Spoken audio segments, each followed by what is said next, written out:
listening to Ron Siegel's Home and Finance Radio. Financial news and talk. Now live in studio, host, local and national real estate expert and consumer advocate, Ron Siegel. And hello again. Welcome to Ron Siegel Radio. This is the show with no real boundaries as we discuss current events, financial markets, politics, sports, even poking fun at the rest of the media. This is the show that connects the dots of confusion delivered by conflicting media reports. We connect the dots so you know the actions you can take, how your family or business can benefit from current events. Most of all, thank you for joining me. Before we get into our intriguing content today, please join me in welcoming our featured guest. Amy Von Esch is with us. Von Esch Law Group, welcome. Thank you, Ron. Glad to have you with us. And let me remind you, if you ever have any home or finance related questions, I am the consumer advocate looking out for you. And you can reach out to me directly at 800-306-1990, 800-306-1990, or ronsiegelradio.com. Just remember, that's the number you call anytime for assistance. When you call that number, it comes directly to me first.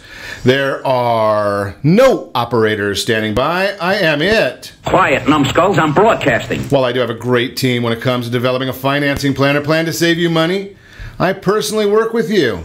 Even if you don't have any needs today, save this number in your phone for future reference.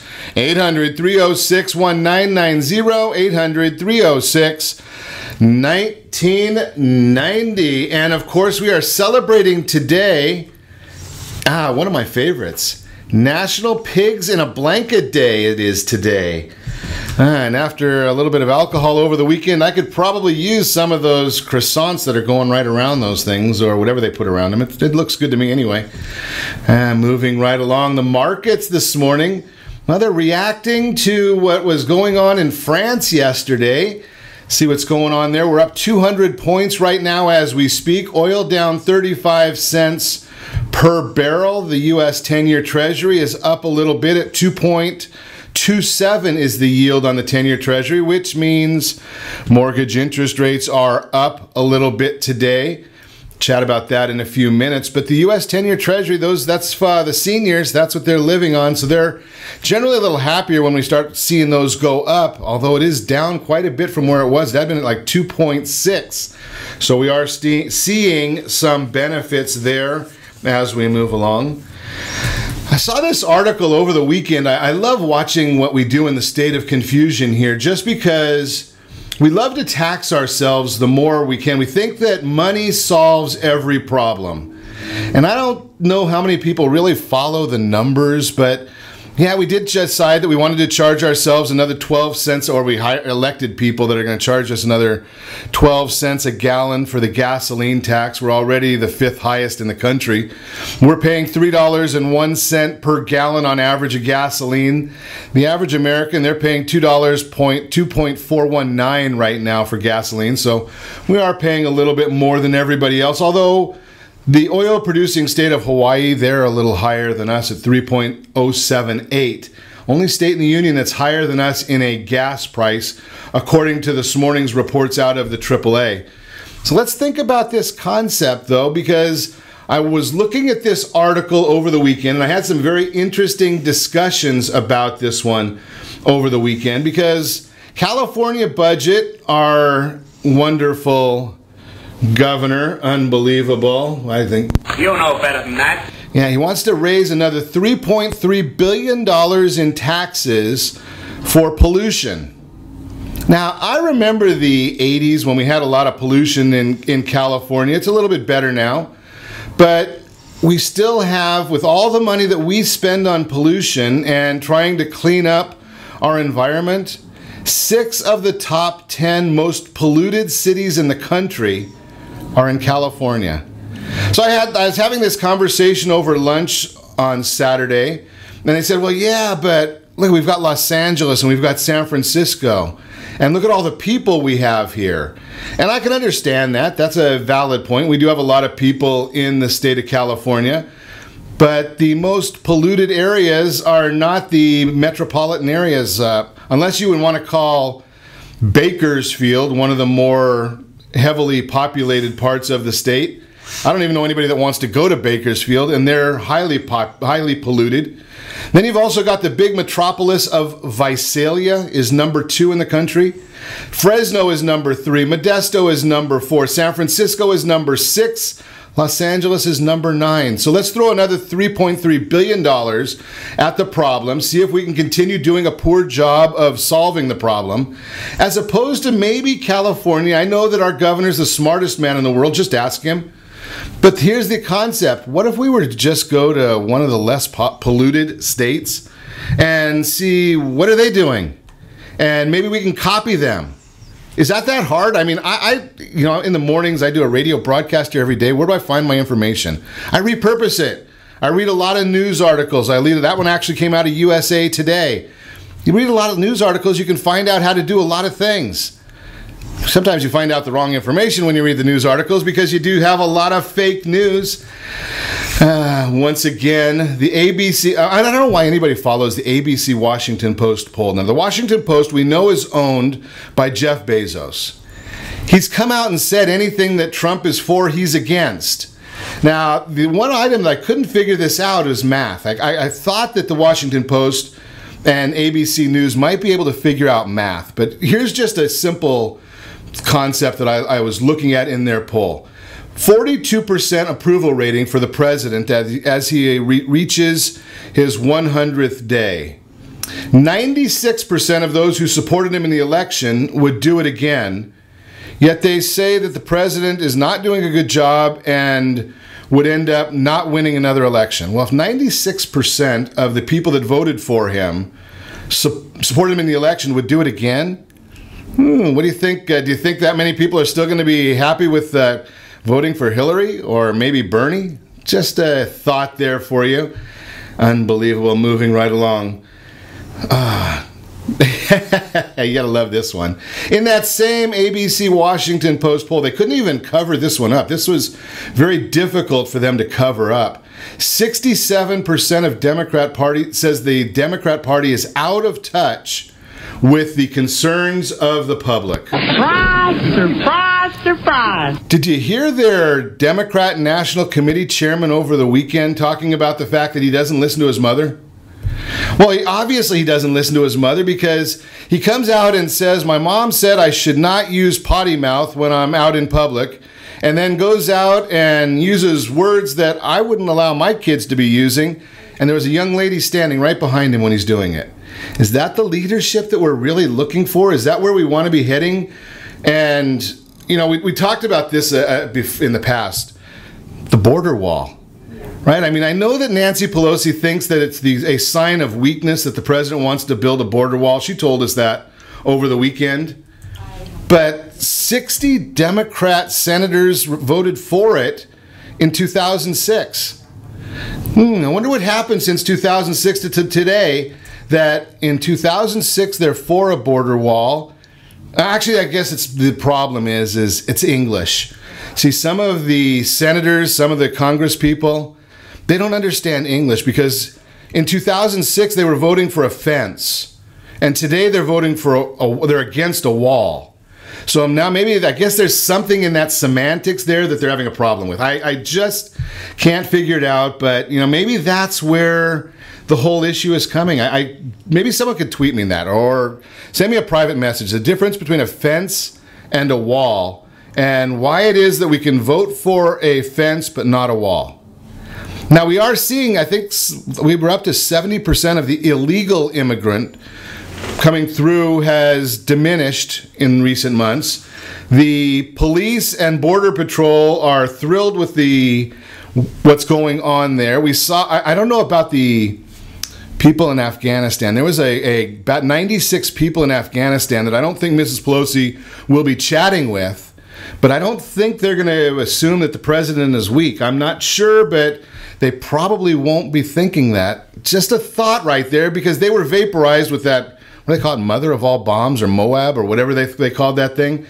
Finally, and the military, they're all talking about the idea that we're finally getting strength. The Prime Minister of Israel came over here, very, very happy with the relationship now. We're listening to other world leaders. China turned back some coal, sent it back to North Korea. Do you think that happened just by accident? Was it They just decided all of a sudden, we ordered this coal and we're going to send it back. And mysteriously, it was after their president met with our president. You just have to wonder these things. But it doesn't get covered in the media. So it must not be happening. Fake news on the rise once again. We're going to get off the idea of our national system. We're going to move things a bit closer to home. How fast can you save for a down payment on a mortgage? That we will chat about as we continue our broadcast this morning. We're going to talk to Amy Von Esch about divorce and domestic violence in divorce. I didn't even realize that was an issue, but I guess there's more to it than I know. A lot of things there's more to than I know. VA bust 4 home loan myths. We'll talk about that. And we don't have enough savings to pay for college. All that and more. You can reach us anytime. Our off-air number, 800-306-1990, 800-306-1990, or ronsiegelradio.com. Connect with us, facebook.com/Ron Siegel Radio. On Twitter, @Ron Siegel. Stay tuned. We'll be back in just a few. In the middle of a street, a house. Are you earning a secure 10+% return on your investments? Is your credit score over 800? Are you living in the home of your dreams or simply where you think you can afford? If the answer to any of these questions is no, what are you doing about it? Text ATP to 79564. Complete a 3-minute complimentary survey, and the area trusted professionals of Ron Siegel Radio will reach out to you to develop a success strategy for you. Again, all you need to do is text ATP to 79564. What if your family business could help clothe a less fortunate family? Or your restaurant could feed truly hungry people? What if you could help to comfort the lonely? Plant sustainable resources where nothing has ever grown before? Or make a child's lifelong wish come true? What if all you had to do was simply do nothing more than what your business already does today? Would you do it? Introducing Processing for a Cause, a unique program that turns a percentage of your business's credit card volume into ongoing donation dollars for nonprofit organizations and foundations. Simply switch your credit card processing provider to Processing for a Cause and begin supporting a worthy cause today. The process is simple, and the cause will change lives forever. Processing for a Cause. Are you a veteran? Own a home? Need money? The Siegel Lending Team is here to help veterans refinance and get the money they need. The VA 100 lets you borrow up to 100% of your home's value, refinance your mortgages, consolidate credit cards, and lower your payments by an average of $700 a month. And the Siegel Lending Team knows that character means more than a credit score. Call 800-306-1990. That's 800-306-1990. Rate subject to change without notice. Licensed by the California Department of Corporations, MLS 2167 and DRE number 018699452. Are you a veteran, police officer, firefighter, doctor, nurse, or teacher? If so, you qualify as one of Ron Siegel's VIP heroes. You have rewards up to $5,000 or $10,000 when you buy, sell, or refinance a home with one of the Ron Siegel radio partners. As one of the heroes, real estate agents will rebate part of their commission. Lending partners will give a credit closing. The title company has special published rates, and many other service providers have incentives too. All you need to do is call Ron Siegel Radio at 1-800-306-1990. That's 1-800-306-1990. Or visit VIPHeroProgram.com. Just think about what you do with all the rebates and incentives from the partners of Ron Siegel Radio. Just call us at 800-306-1990 so we can show you our appreciation for your service. You're listening to Ron Siegel's Home and Finance Show with local and national expert Ron Siegel. Now, here's Ron. Welcome back to Ron Siegel Radio. Within every market, there are solutions as well as tremendous opportunities. You just need some trusted guidance. That's my message, and as your consumer advocate, I will be delivering it every day on Ron Siegel Radio. or anytime at 800-306-1990, 800-306-1990. The real-time real estate segment today being brought to you by the area trusted real estate professionals of Ron Siegel Radio. Text NEST, N-E-S-T, to 79564. One of the real estate professionals will reach out to you. They'll get you set up on a home search. No advertising on there. Actually, you can just do it right online. Get a text message whenever you want about the property that comes up that meets your criteria, or get a text message whenever a home sells in your neighborhood. So if you're a nosy neighbor like I am, you can actually find out what the properties are selling for in your neighborhood. Question this morning: how fast can you save for a down payment? Saving for a down payment often the biggest hurdle for a first-time home buyer, and unfortunately many individuals are getting bad guidance as to how long it takes to save for a down payment. The biggest reason is because they don't realize how much of a down payment they need. Veterans, you need nothing. The down payment is zero on a VA loan. Think about that concept. USDA loans, the down payment is nothing. On an FHA loan, 3.5% down payment, and we know the majority of first-time home buyers are putting 6% is their down payment. So, and there are some Fannie Mae, Freddie Mac programs, 3% down payment. Can you beg, borrow? Don't steal, but beg, borrow the money to get this. Think about these. There's even down payment assistance. You only need 0.5% down. $400,000, 0.5% down. That means $2,000. For the cost of a MacBook computer, you can own a house. Which one will appreciate and which one will depreciate? Just a thought for you. That's the real-time real estate segment. Again, brought to you by the area trusted real estate professionals of Ron Siegel Radio. Text NEST, N-E-S-T, to 79564.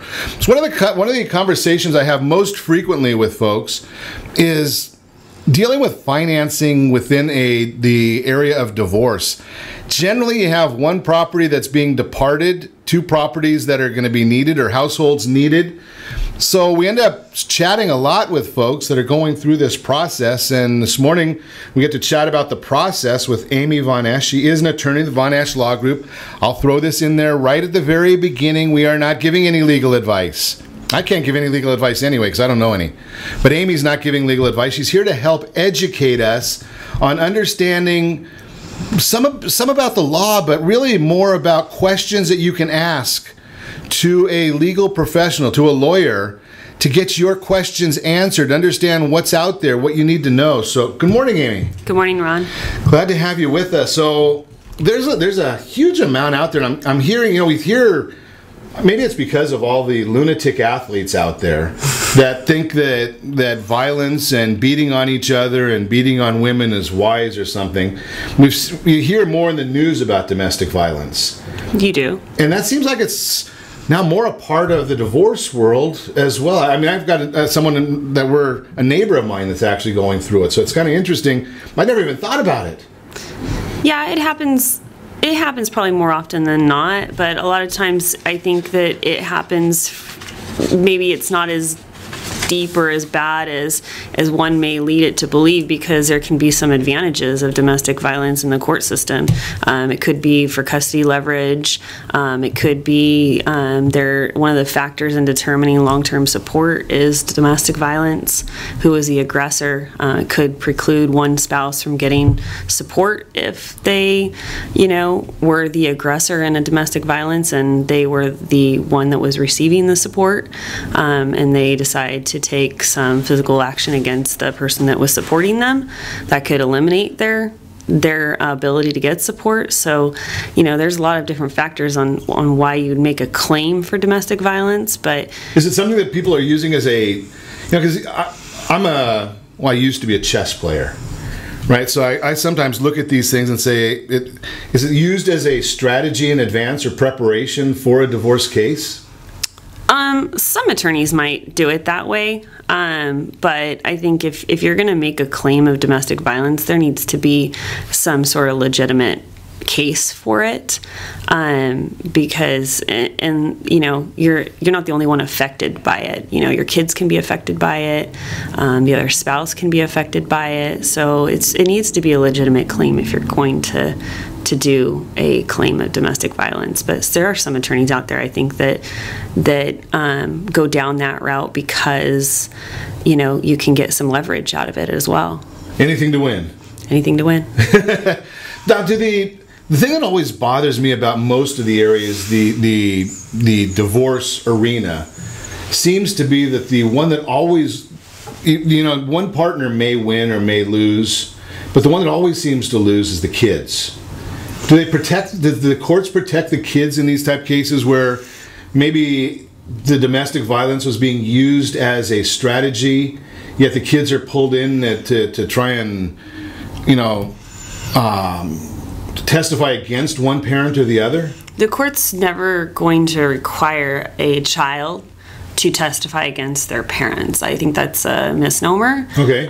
Very, very rarely would a judge allow a child to get on the stand while both parents are sitting at the, you know, the plaintiff and the respondent table with their attorneys and have that child make comments about their parents. I mean, that's pretty psychological damaging to that child.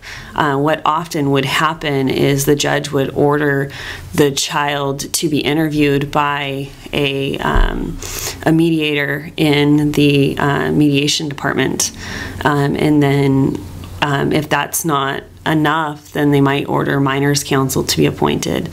If that's not enough, then they may say that the judge wants to speak to the child in his or her chambers, her office, behind their courtroom. Well, that's good, because I mean, you would think that I had never even thought about the psychological portion of it, but you'd imagine that could be really challenging to a young person. You know, I think even for an old person, courts are intimidating. So for a child, right? I mean, that could be. I couldn't imagine that. Yeah, I do a lot of custody cases, and I would never put a child on the stand unless it was absolutely necessary. But normally, a good attorney is going to request a chambers minor interview with the judge. And it would just be, generally it's just the judge and the child, and they have a conversation. Or probably the more proper route would be is to appoint a minors counsel. That attorney is the voice of the child, and that attorney is going to let the court know, you know, where that child stands and what that child wants to do.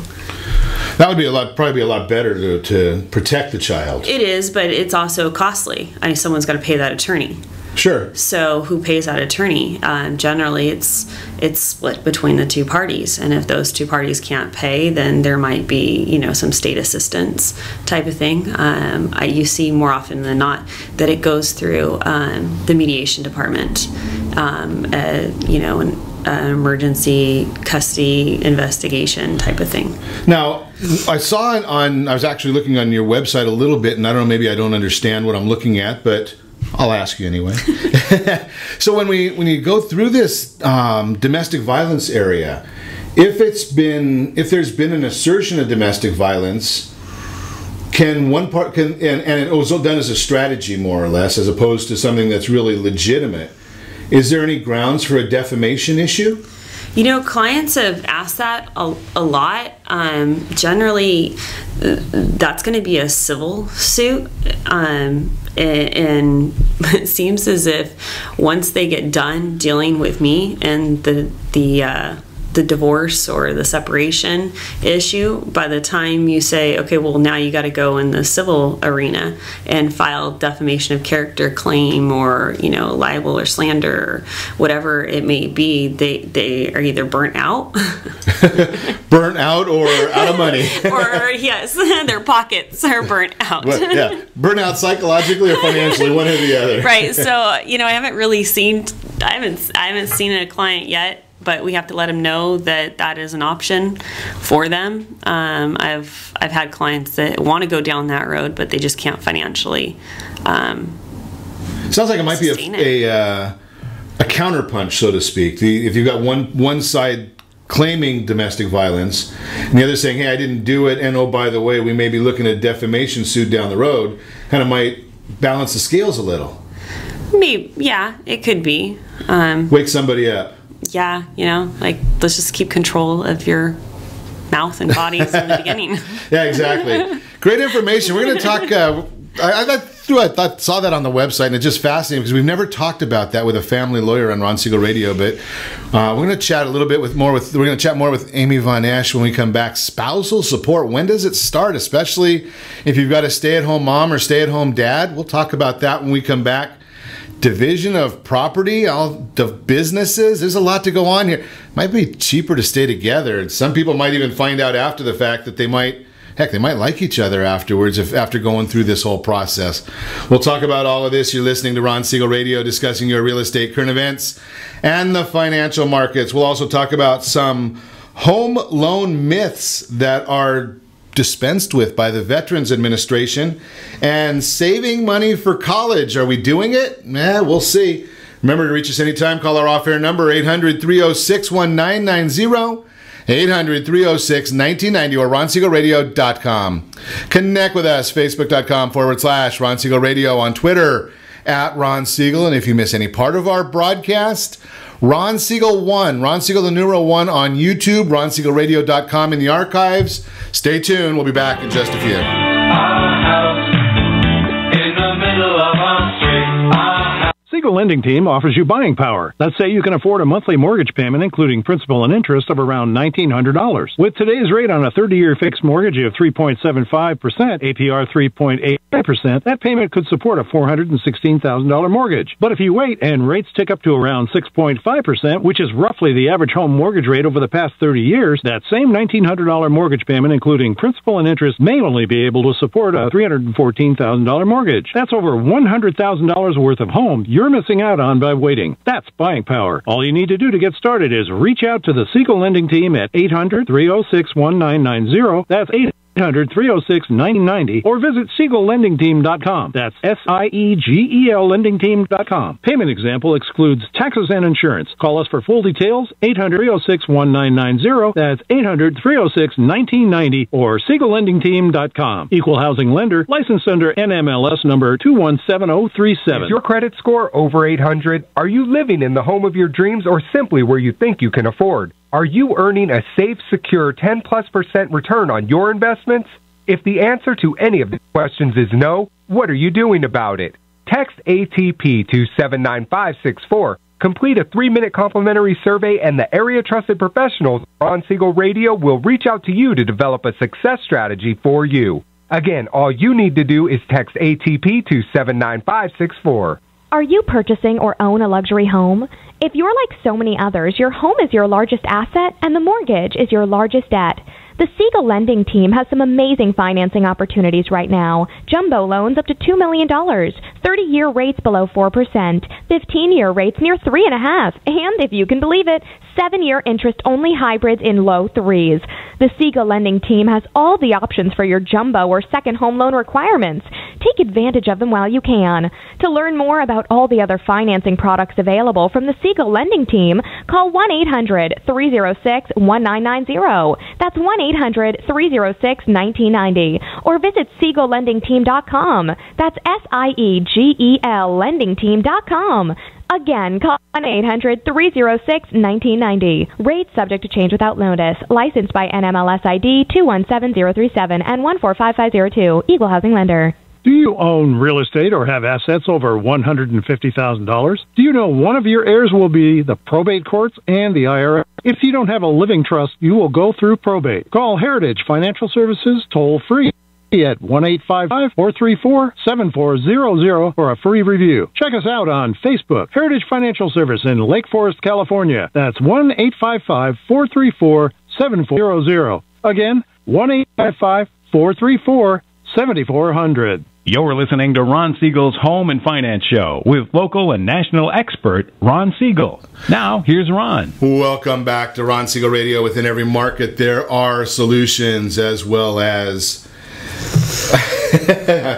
Oh, I got you. I understand. I get some text messages during the show. You're right. You're exactly right.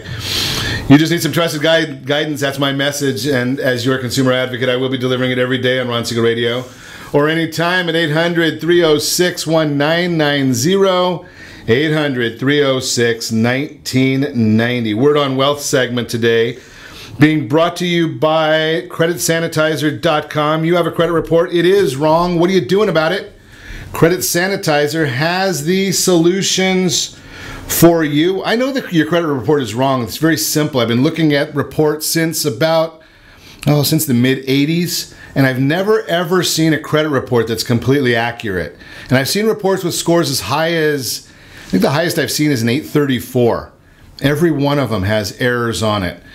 Question this morning, we don't have enough savings to pay for college. What is the best tool, the best method for saving for college? It's going to be looking somewhere with $30,000 to $60,000 a year in many instances.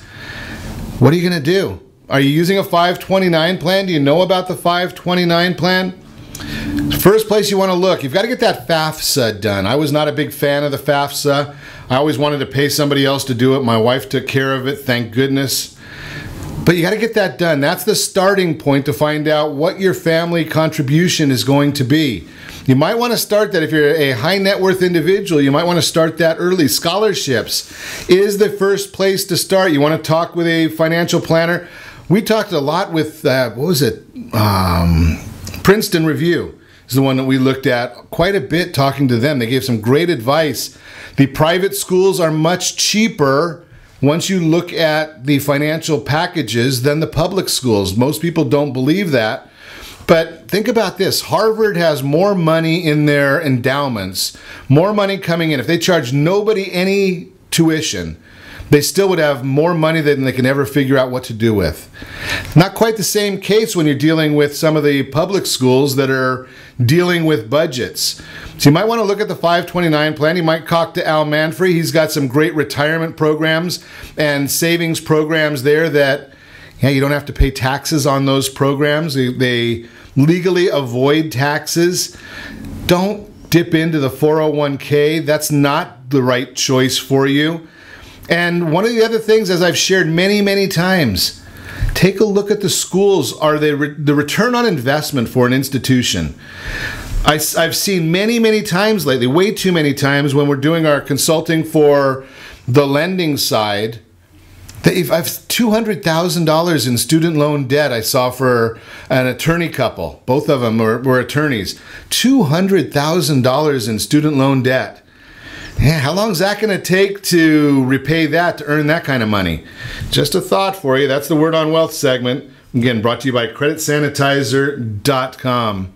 We are chatting this morning, easy for me to say, we are chatting this morning with Amy Von Esch. Von Esch Law Group is the name of her company. Not giving legal advice, just having a chat here. So we talked in the prior segment about domestic violence. If you want that information, go listen to it again. We're not going to talk about it anymore. So let's talk a little bit about custody, Amy. How do we figure out, California, it seems to me, mom's got the rights. That's like the myth. I think. It? Okay. You know, the code, the family law code says that both parties should have equal time, provided that both parties are, number one, capable of having equal time for, you know, with each party's job and what they need to do to provide for their family or their children. But I have plenty of dads that have 50-50, and they're entitled to 50-50 so long as there's no issue with drugs, alcohol, you know, abuse, that kind of thing. And that goes for men and women on both sides of the fence. So, you know, there should be, you know, continuous contact with both parents. The child is half theirs. Sure.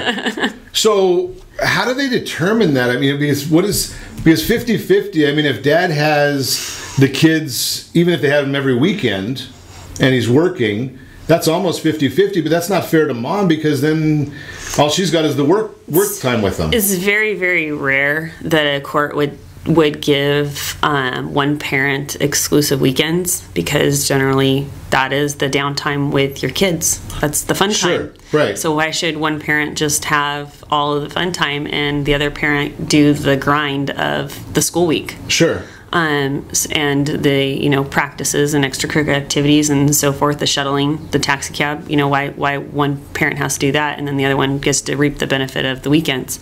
So generally a 50-50 schedule is either going to be a week on, week off, which is not a normal schedule. A more normal 50-50 schedule is one parent has Monday, Tuesday, the other parent has Wednesday, Thursday, and then you alternate the weekend, Friday, Saturday, Sunday, return to school on Monday. That's a typical 50-50 split week schedule. And is that what the courts are looking for? Because when I look at so many of the divorce decrees that come across in the lending business, it almost seems like they're almost always 60-40 is what I see predominant. Well, it just depends on whether or not one parent has a work schedule that's not conducive to a 50-50 schedule. I mean, that's really what it so that's where it starts out to, and then they just kind of figure out what works from there. The courts really want the parents to co-parent and figure out what schedule is going to work best with their family.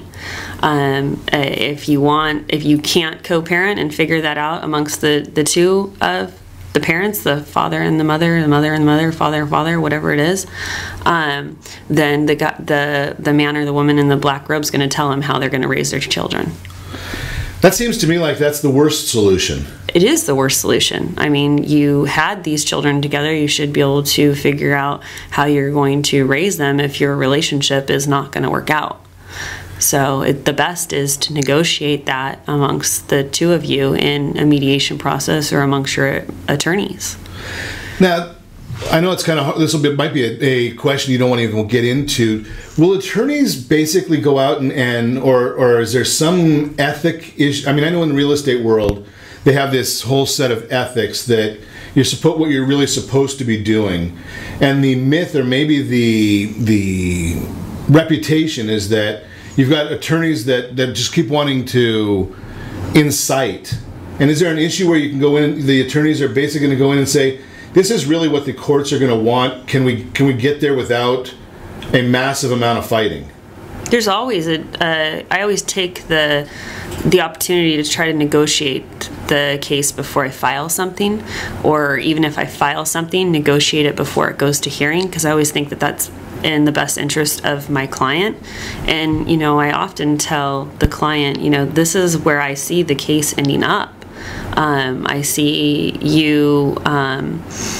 the other side's going to get 50-50, or eventually they will get 50-50, and it's just a matter of time. They might have to jump through the hoops, but you know what? The court's going to almost require you to set that person up for failure. Give him or her the opportunity to have the 50-50, and if it doesn't work out, then that's when you make your claim to the court.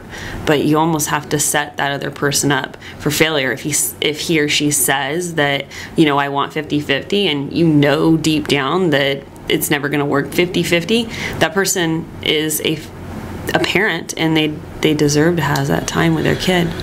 So then basically what ends up happening is you end up having to come back in again. Is that it? Well, the courts retain jurisdiction over that child until that child's 18 or 18 and graduated, or 19, whichever comes first. So you always have the opportunity to go back in if there's been a change of circumstances. So a judgment is never finalized when it comes to child support or custody and visitation. The court always retains jurisdiction. There's nothing you can do about that. Interesting. Okay, so it almost seems to me like you're better off just starting there and say, okay, well, we're going to stipulate to that and not litigate so much. Yes and no. I think it depends on the age of the child. I mean, you're generally the court's not necessarily going to go with a 50-50 with a 1-month-old. Okay. You know what I mean? Sure. So it's going to depend. The courts do have, a guideline that the mediation department will use on contact depending on the age of the child. Interesting. Okay. I know it's not politically correct, but I think from a personality issue, growth, I mean, I would think that girls need to be with their mom heavily just to learn, that there's a lot of things that guys can't teach girls. Just calling a spade, or don't have as much experience with, I should say. Yeah, but every little girl needs their daddy too. Right. Well, I'm just wondering, do they... The dads are going to be teach the little girl something that the mom's not going to be able to teach, just like the mom's going to be able to teach the son something that, I don't believe in that. Okay. I think that both parents bring a benefit to raising the child. And just because you might not, a dad might not know how to do something with a daughter doesn't mean that he can't learn. Okay. So they really don't look at those things as far as dads needing or daughters needing to be with their moms. Moms generally are not going to be the one going out and teaching how to tackle in football or something like that. But they just have to figure that out within their 50%. Yeah, they do. And it's not, I'm not an advocate for father's rights or mother's rights. I find myself, very much in the center. But I think there is a strong class of dads that need to understand the courts aren't out to get them because they're the dad and give everything to the mom. That may have been how it was, 15, 20 years ago, right? It's pretty, I'd say even. Pretty even down the middle now. It is. Great information. We're going to continue our conversation. I want to talk about child support when we come back. Maybe when does it start? We'll talk about that when we come back with Amy Von Esch. You're listening to Ron Siegel Radio, discussing your real estate current events and the financial markets. We will also chat about some VA myths that we're going to try and dispel what the myths are here. We'll also chat about that. You can reach us anytime. Our off-air number, 800-306-1990, 800-306-1990, or RonSiegelRadio.com. Connect with us, Facebook.com/Ron Siegel Radio. On Twitter, @Ron Siegel. Stay tuned. We'll be back in just a few.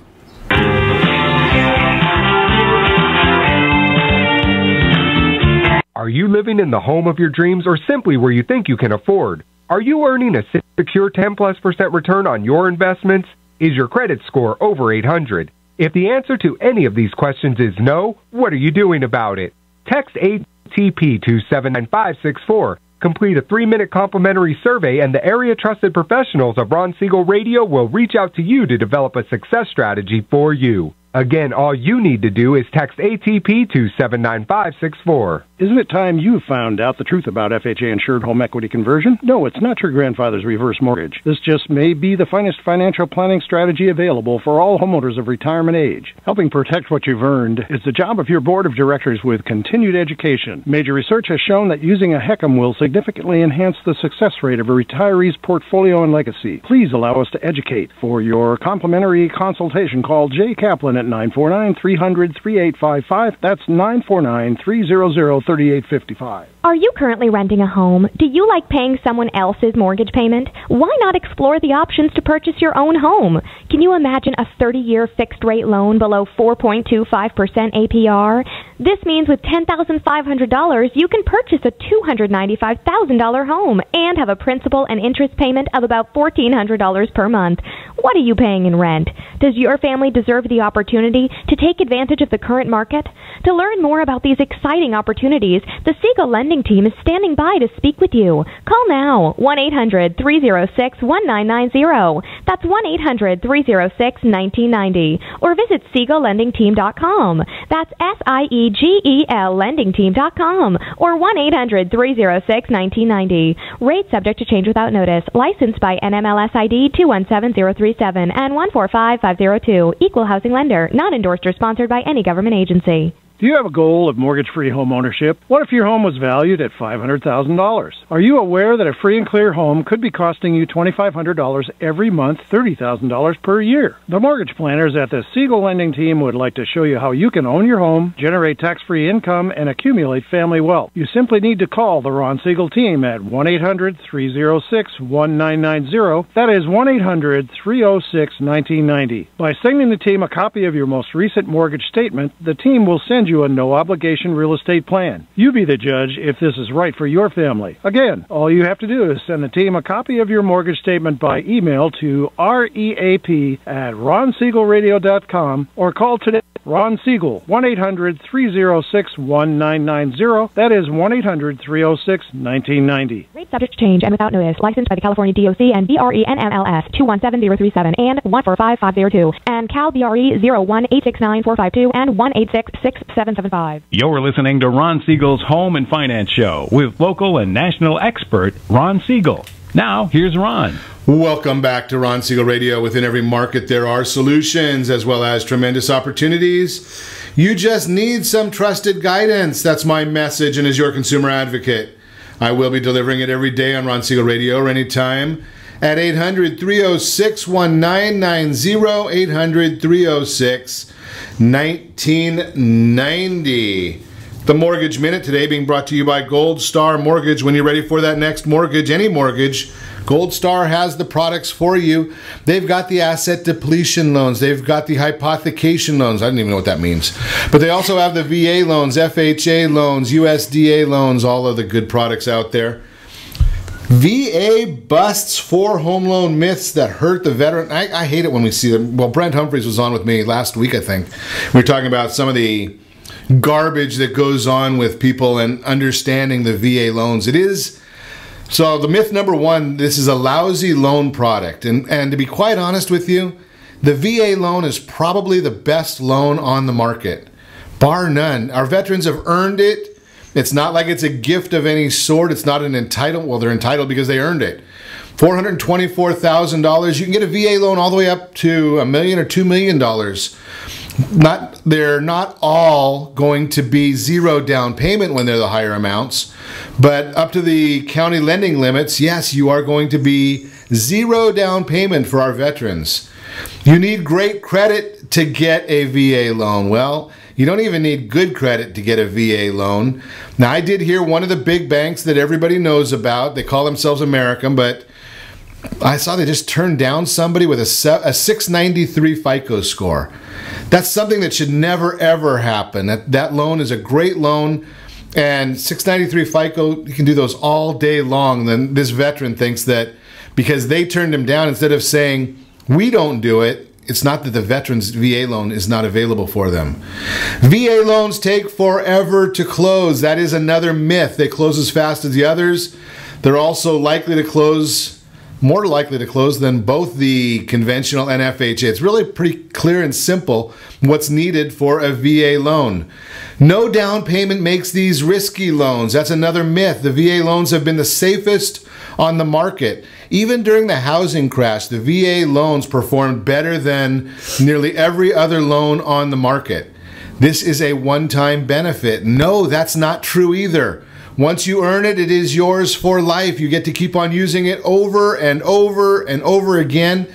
And yes, I do know of some veterans that have more than one VA loan. You can only go up to the limit in the county, but if you haven't used it all, and if you get change of location or your deployment changes, you can use it over again. That's the way the VA loan is set up.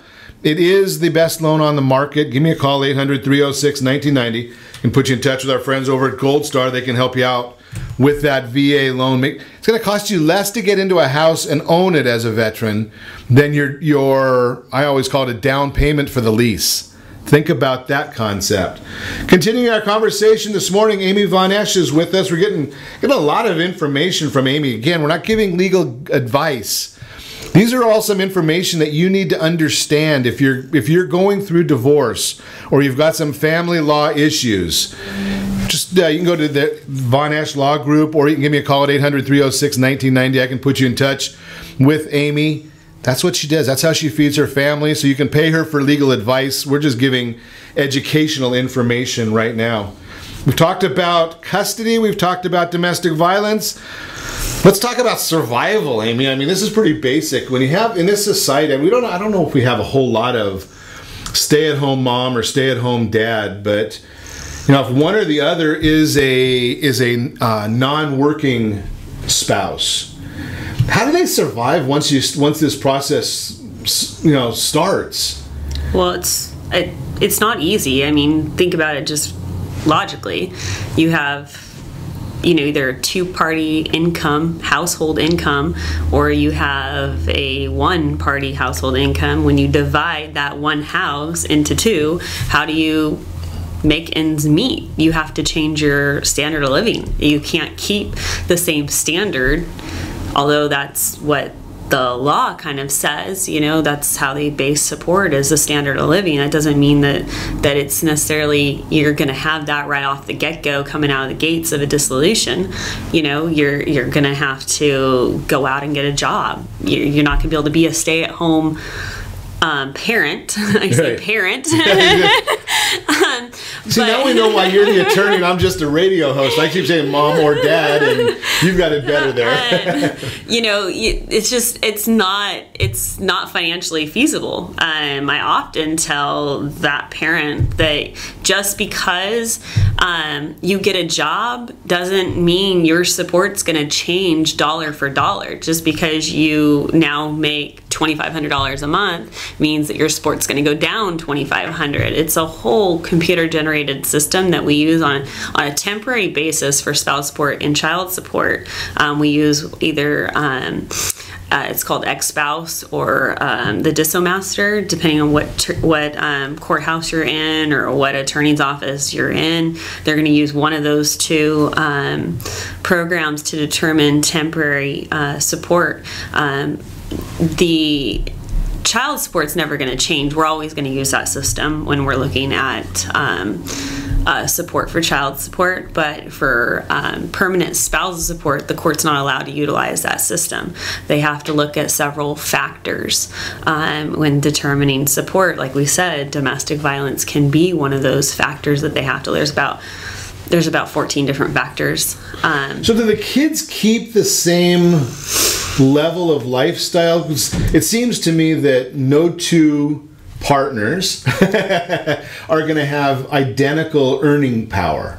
One partner is going to have a different earning power. So if you've got 50-50 custody, does the one partner, does the court try and equal that out so the kids have the same standard of living? So when I say that I use the DissoMaster in my office. Okay. So when I use the DissoMaster, one of the factors in determining support is timeshare. Although they're two separate entities, just because you don't pay support, where it's the derogatory term of deadbeat dad. Right. He doesn't pay support, he shouldn't get to see the kids. You hear that out in the world. Sure. That's not true at all. They're two different vehicles. But timeshare with the child is a determinant of support. So you have to put in the timeshare in support to kick out a number, have that computer program generate a number in support. So that's why you also hear the more time you spend, the less you pay in support,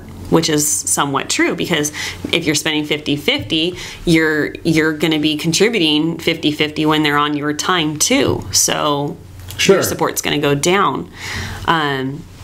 Is there a ramp-up period for one of the spouses? So if you have a stay-at-home parent and you have the other parent that's working, and whomever files, obviously the stay-at-home doesn't have the financial wherewithal until they go and start working. Right. So generally what an attorney would do at that hearing in opposing support, so generally, for instance, just say that it's a stay-at-home mom, because that's a lot of times what it is. That stay-at-home mom gets an attorney and uses, a portion of their joint savings account to put down the retainer to file, and that attorney files a request for order from the court for spousal support and child support, and they're going to use what the current income is as we sit here today in determining that. As opposition, that attorney is going to come in and say, Your Honor, I want you to issue what's called a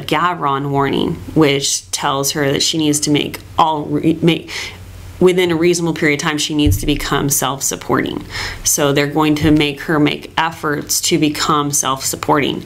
And then also another tactic that attorney would do later on at trial is do what they call a vocational evaluation to determine what her ability to earn is.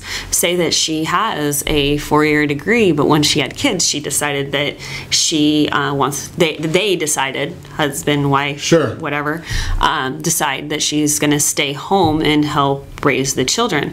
But before she had children, she was a career woman, had a 4-year degree, had a good job, but she's been out of the market for 10 years. What is it going to take for her to get back to that level of, earning power? Interesting. So there's a lot going into all. But the other question I had was, how soon is when you file the case? The request for order. The request for order. So how soon do you do that? When you file a request for order, generally it happens, the very beginning of the case, because we got to split the income so each party can somewhat survive. Sure. And it's just not going on credit cards. Right. Because we see that a lot. Right. So it takes about, if it's not an emergency, and generally speaking, financial issues, although you and I may feel like it's an emergency, the court does not feel like that's an emergency. So that's not an appropriate ex parte request, an emergency request. So it generally takes 45 days to get before the judge before they're going to make an order on support. Interesting information. It's amazing how much goes into all of this, especially when and it's amazing how ignorant we are as a society for something that the last numbers I heard, I don't know if it's still the same, but the last numbers I had heard was 70% of the first-time marriages in Orange County end in divorce. It's pretty high. The more affluent area you go, I think the divorce rate's higher. But yeah. Wow. It's pretty high. It's definitely over 50, but California doesn't actually take statistics on it, so you won't be able to find divorce rates in California. You'll be able to find them in other states, but it's. I know I can see that it's higher than 50-50. Wow, amazing information. If you want some great information, unfortunately, if you're going through this process, don't go it alone. Give me a call. I'll put you in touch with Amy Von Esch. And you can get some great counsel there. Maybe you might even decide after talking to her that you don't want to go through with a divorce. We'll see about that as well. And be sure to set that first radio preset button to come back here every day to join Ron Siegel Radio, where we only speak about items affecting your house and your bank account. Thanks to all of our sponsors. A big thanks to John, who's engineering us today. And of course, a special thanks to you for spending a little bit of your day with us. That's all for Ron Siegel Radio. Again, if you have any questions or to meet any of our guests, call me anytime, 800-306-1990, 800-306-1990, or ronsiegelradio.com. And remember, make a lot of money, help a lot of people, have a lot of fun. Have a great day. We'll talk to you next time on Ron Siegel Radio.